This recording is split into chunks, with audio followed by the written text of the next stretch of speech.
Hey guys, this is Jason. I'm reviewing 28 Years Later, directed by Danny Boyle and written by Alex Garland. It takes place 28 years after the rage virus outbreak happened, where a group of people are now living on an island and a father and son get off the island to go to mainland, where the father, played by Aaron Taylor Johnson, teaches his 12-year-old son, played by Alfie Allen, to go and hunt other infected so that he can try to get used to killing them, because that's unfortunately life in this infected world. When your kid grows up, you have to teach them to how to kill the infected. But while they're out there, they later encounter some new infected zombies that they've never faced before. I'm not a huge fan of the 28 films, mostly because both of the first two films are fresh in my mind. I've seen the first film once a few years ago and rewatched it recently just to prepare for this film, and I actually think that's a pretty solid zombie film. It's definitely a great film to watch if you're a fan of zombie films, and was the one that popularized running zombies in horror films. I would even say it's one of the best zombie movies I have seen, up there with Shaun of the Dead and Train to Busan. I can't say the same about 28 Weeks Later, which I've also seen that for the first time recently, and I think the movie is good. Not great, but good. Mostly because it's a pretty basic movie with some cool ideas that aren't fully explored, but it has a great cast though. And when Danny Boyle and Alex Garland came back to do 28 Years Later, I was pretty excited, and I was hoping that this film would be as good as the first film. And is it?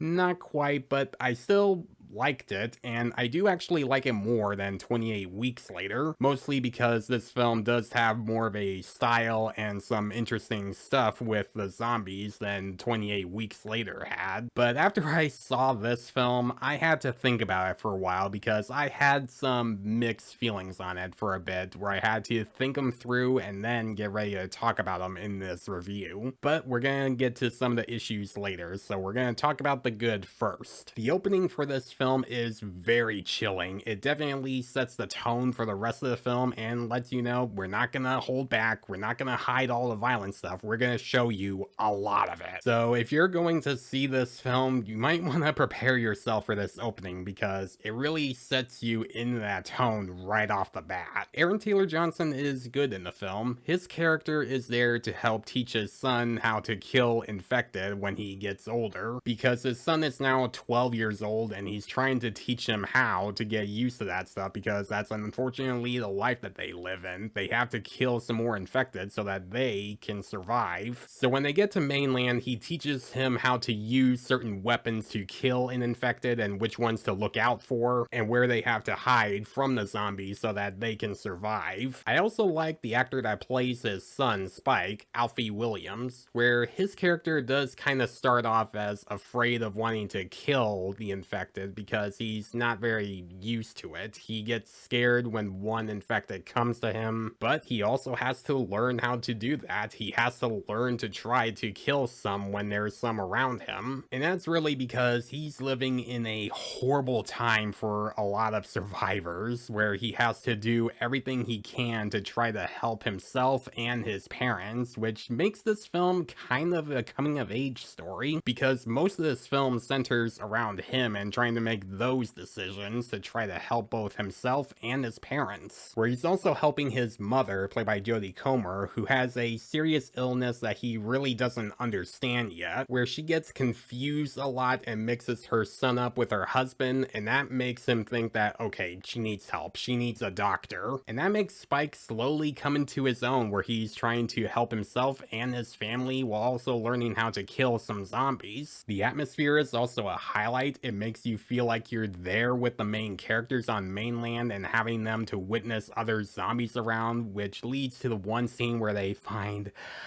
a moment with a deer. I'll just say that. And speaking of that, this movie has some brutal and gross moments throughout, and usually those don't really bug me a whole lot with some horror films, but with this film, It had some moments where I just couldn't look at the screen when it was happening. In particular, one scene where three characters are in the train, I'll just say that. And this film has a lot of that. And if you like seeing that kind of violence in horror movies, then you might like them here. And since I've mentioned some new zombies they've never faced before, they do encounter some new ones, like the alphas that lead a bunch of zombies to the main humans that have to kill them. When you see the alphas be bigger than the humans, you see sometimes them just ripping the humans' heads off Predator style. Now, this movie does some interesting stuff with the cinematography, because a lot of this film, from reports, have said that this movie was filmed entirely on an iPhone, and for the most part, it looks good. Like, when you watch the film, you would think that this was filmed with a regular camera, but nope, they filmed this with an actual iPhone, giving us some nice shots throughout the film where you get great shots of the backgrounds or where the characters are going. And this movie also does something with the cinematography in regards to the editing, and that is because this movie has a lot of quick cuts and shaky cam for when the zombies are out. And with most movies, that can be a problem because they would use quick cuts and shaky cam just to hide either poor stunt work or a violent moment that's happening. And that is something that a lot of people hate seeing in movies, but here it actually works here. It makes the film feel more intense and unsettling, and it's the kind of style that the first film had as well. While I do think that this is a great follow-up to the first film, it still keeps me from saying that it's one of the best movies of the year, because it's not. It does have some issues with the story, and one of them is that there are times where this movie does feel like a setup movie, and since they did say that this is supposed to be the first film in a new trilogy that they're doing, with the second film coming out next year, you can really tell that there are some parts here that are just there to set up the next film, because there'll be some characters that are introduced but then are later removed from the film and then come back later just to set up the next film. Moments that are introduced and brought up later in the film but are never brought up again for some reason, which really made it distracting and made this film feel more like a setup movie and less than its own thing. There are also sometimes some characters that they would later introduce that you think are important for the rest of the film, but a scene later they're just killed off instantly, making you wonder, like, what was the point of introducing that character in the first place? Now, this next issue may not be a big thing for most people, but for me, it's a plot hole. So the first film takes place in 2002, where the outbreak happened,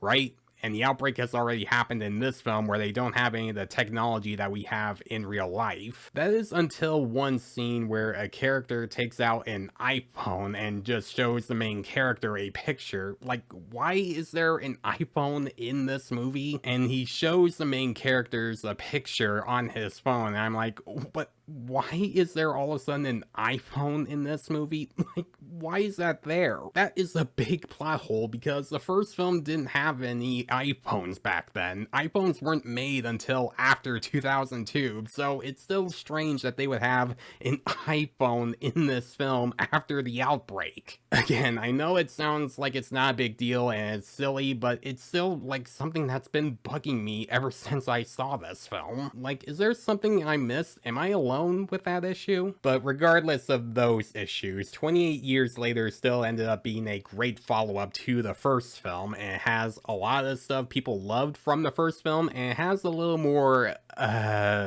bite to some of the violence, no pun intended. I do recommend seeing this in theaters if you love the first film. It is definitely worth watching on the big screen. I'm gonna give 28 Years Later a B+.